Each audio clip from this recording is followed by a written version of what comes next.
नमस्कार दोस्तों, आप सभी का बहुत स्वागत है दिया कोचिंग क्लासेस में। आज इस लेक्चर के अंदर हम कॉमनवेल्थ गेम्स 2026 पे इम्पोर्टेंट एमसीक्यूज को कवर करेंगे। अगर आप लोग कॉम्पिटिटिव एग्जाम की प्रिपरेशन कर रहे हैं तो कॉमनवेल्थ गेम्स 2026 के ये एमसीक्यूज आपके लिए बहुत इंपॉर्टेंट होंगे, क्योंकि आपके एग्जाम के अंदर यहाँ से क्वेश्चन पूछा जाएगा। तो इस लेक्चर को आपको लास्ट तक तो देखना ही है, लेकिन जितने भी एमसीक्यूज यहाँ पर आपको दिए जाएंगे उन्हें प्लीज लर्न जरूर कर लेना, और सारे एमसीक्यूज को आपको लर्न करना है। ओके, स्टार्ट करने से पहले अगर आपको लेक्चर पसंद आया हो तो लाइक करना, अपने फ्रेंड्स के साथ जो कॉम्पिटिटिव एग्जाम की प्रिपरेशन कर रहे हैं उनके साथ जरूर शेयर करना, और कमेंट सेक्शन में मुझे बताना कि नेक्स्ट कौन सा टॉपिक पर आप एमसीक्यू कवर करना चाहते हैं। और हर रोज इसी तरीके से हर नए टॉपिक पर एमसीक्यूज कवर करने के लिए हमारे चैनल को सब्सक्राइब जरूर करना। स्टार्ट करते हैं। क्वेश्चन नंबर 1 हमारा यहाँ पर है, वर्ष 2026 में राष्ट्रमंडल खेल यानी कॉमनवेल्थ गेम्स 2026 का आयोजन किस शहर में किया गया है। ये क्वेश्चन आएगा ही आएगा, क्योंकि ये जो गेम है वो कहाँ पर आयोजित किया गया है, ये क्वेश्चन बन सकता है। तो यहाँ आपका ऑप्शन बी ग्लासगो स्कॉटलैंड बिल्कुल करेक्ट हो जाएगा, यानी कॉमनवेल्थ गेम्स 2026 का आयोजन जो है वो ग्लासगो स्कॉटलैंड में किया गया था। नेक्स्ट क्वेश्चन है, वर्ष 2026 के राष्ट्रमंडल खेलों का आधिकारिक संस्करण एडिशन कौन सा था। तो ये जो संस्करण है, एडिशन है, वो कौन सा था। तो 2026 का यहाँ पर 23वां संस्करण था। ऑप्शन सी बिल्कुल सही हो जाएगा। नेक्स्ट क्वेश्चन है, ग्लासगो स्कॉटलैंड से इससे पहले किस वर्ष राष्ट्रमंडल खेलों की मेजबानी की थी। यानी ग्लासगो के स्कॉटलैंड में इसी खेल की जो मेजबानी है वो पहले किस वर्ष की, यानी 2026 में तो की है, लेकिन इससे पहले कौन से वर्ष में इन खेलों की मेजबानी स्कॉटलैंड ने की थी। तो 2014 में उन्होंने राष्ट्रमंडल खेलों की मेजबानी की थी। ऑप्शन सी बिल्कुल सही हो जाएगा। ठीक है, नेक्स्ट क्वेश्चन है, मूल रूप से 2026 राष्ट्रमंडल खेलों की मेजबानी किसे सौंपी गई थी, लेकिन वित्तीय कारणों से उसने पीछे हटने की घोषणा की।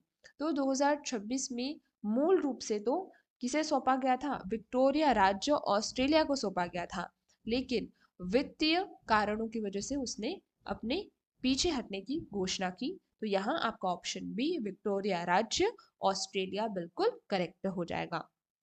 नेक्स्ट, वर्ष 2026 के राष्ट्रमंडल खेलों का आयोजन कब से कब तक किया गया। ये बहुत इंपॉर्टेंट क्वेश्चन है कि कौन सी तारीख से कौन सी तारीख तक इस राष्ट्रमंडल खेल का आयोजन किया गया था। तो यहाँ पर 23 जुलाई से 2 अगस्त 2026 तक इस खेल का आयोजित किया गया। ऑप्शन बी बिल्कुल सही हो जाएगा। नेक्स्ट है, ग्लासगो 2026 राष्ट्रमंडल खेलों का आधिकारिक मोटो क्या था। तो ग्लासगो 2026 का जो मोटो था वो है option B sport is just the beginning. Option B बिल्कुल करेक्ट है, और ये पूछा जा सकता है कि ग्लासगो 2026 कॉमनवेल्थ गेम्स का मोटो क्या था। तो आपको याद रखना है sports is just the beginning इनका मोटो था। नेक्स्ट क्वेश्चन हमारा है, ग्लासगो 2026 राष्ट्रमंडल खेलों में कुल कितने खेलों को शामिल किया गया था। ये बहुत इंपॉर्टेंट क्वेश्चन है। कितने खेल थे, कितने स्पोर्ट्स थे जो इसमें शामिल किए गए। तो यहाँ पर कुल 10 खेल थे जो इसमें शामिल किए गए। ऑप्शन ए बिल्कुल सही होगा। नेक्स्ट है, प्रथम राष्ट्रमंडल खेलों का आयोजन किस वर्ष और कहाँ किया गया था। यानी ब्रिटिश एम्पायर गेम्स का जो आयोजन है वो पहली बार कहाँ किया गया था और किस वर्ष किया गया था। तो ये 1930 के अंदर हैमिल्टन कनाडा के अंदर पहली बार किया गया था। ऑप्शन ए बिल्कुल सही होगा। ये क्वेश्चन आ सकता है कि इसका पहली बार जो आयोजन है वो कहाँ किया गया था और किस वर्ष किया गया था। 1930 में किया गया और कनाडा के अंदर किया गया था, इतना आपको याद रखना है।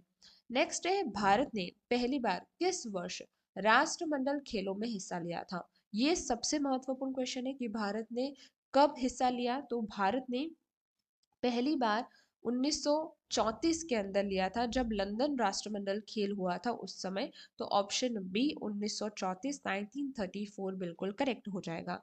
नेक्स्ट है ग्लासगो 2026 राष्ट्रमंडल खेलों के पदक तालिका में भारत कौन से स्थान पर आया। तो भारत की यहाँ पर पोजीशन क्या रही है, भारत की रैंक क्या रही है। तो भारत की रैंक फोर्थ रही, चौथा रहा भारत। तो ऑप्शन सी बिल्कुल सही होगा, ये भी क्वेश्चन पूछा जा सकता है। नेक्स्ट है ग्लासगो 2026 राष्ट्रमंडल खेलों में भारत ने कुल कितने पदक जीते। सबसे महत्वपूर्ण प्रश्न है, हर प्रश्न वैसे तो महत्वपूर्ण है लेकिन ये बहुत महत्वपूर्ण है कि टोटल कितने मेडल्स भारत ने जीते। तो भारत ने 39 यानी 39 पदक को जीता है, 39 मेडल्स को जीता है। ऑप्शन ए बिल्कुल सही होगा।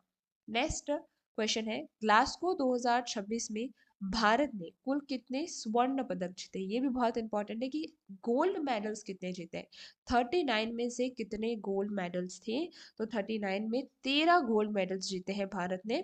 ऑप्शन बी बिल्कुल सही होगा। नेक्स्ट है ग्लासगो 2026 राष्ट्रमंडल खेलों ने उद्घाटन समारोह में भारत की ध्वजावाहक कौन थी, यानी फ्लैग बेयरर कौन थी ग्लासगो 2026 में। तो यहाँ आपका ऑप्शन बी मीराबाई चानू बिल्कुल करेक्ट हो जाएगा, ऑप्शन बी। नेक्स्ट है ग्लासगो 2026 में किस भारतीय भारत कोट ने अपना लगातार तीसरा राष्ट्रमंडल खेलों का स्वर्ण पदक जीता है, यानी वेट लिफ्टर ने। कौन सा भारतीय वेट लिफ्टर है जिसने ग्लासगो 2026 में लगातार तीसरा राष्ट्रमंडल खेलों का स्वर्ण पदक जीता है। तो ये है हमारा अस्मिता डी, ऑप्शन सी बिल्कुल करेक्ट हो जाएगा। ठीक है, नेक्स्ट क्वेश्चन है कि सॉरी नेक्स्ट क्वेश्चन हमारा है कि इतिहास में राष्ट्रमंडल खेलों में स्वर्ण पदक जीतने वाली पहली भारतीय जूडो खिलाड़ी कौन बनी है। इतिहास में राष्ट्रमंडल खेलों में स्वर्ण पदक यानी गोल्ड मेडल जीतने वाली पहली भारतीय जूडो खिलाड़ी कौन बनी। तो भारतीय जूडो खिलाड़ी जो थी वो अस्मिता डे बनी थी। ऑप्शन सी यहाँ पर अगेन करेक्ट हो जाएगा। नेक्स्ट क्वेश्चन है राष्ट्रमंडल खेल फेडरेशन का मुख्यालय कहाँ स्थित है। तो राष्ट्रमंडल खेल फेडरेशन का जो मुख्यालय है वो लंदन यूनाइटेड किंगडम में स्थित है। ऑप्शन ए बिल्कुल करेक्ट होगा। भारत ने अब तक किस वर्ष राष्ट्रमंडल खेलों की मेजबानी की है। तो भारत ने 2010 में नई दिल्ली में राष्ट्रमंडल खेलों की मेजबानी की थी। ऑप्शन बी करेक्ट होगा।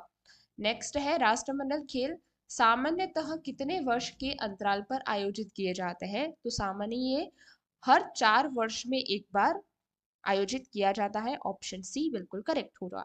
इसके बाद राष्ट्रमंडल देशों यानी कॉमनवेल्थ देश का प्रमुख वर्तमान में कौन है। तो प्रमुख जो है अभी वर्तमान में वो है किंग चार्ल्स तृतीय। ऑप्शन बी बिल्कुल करेक्ट हो जाएगा, जो कि प्रमुख है। लास्ट क्वेश्चन आज इस सेशन का है कि ग्लासगो 2026 में किस भारतीय पैरा एथलीट ने महिलाओं की F57 शॉट पुट स्पॉट में स्वर्ण पदक जीतकर इतिहास रचा। तो यहाँ ऑप्शन सी शर्मिला धाकड़ बिल्कुल करेक्ट आंसर हो जाएगा। आज यही समाप्त करते हैं। कल नए टॉपिक के साथ एमसीक्यूज लेकर आएंगे जो आपके लिए एग्जाम के पर्सपेक्टिव से बहुत इंपॉर्टेंट होते हैं। आज यहीं पे समाप्त करते हैं। Thank you very much for today.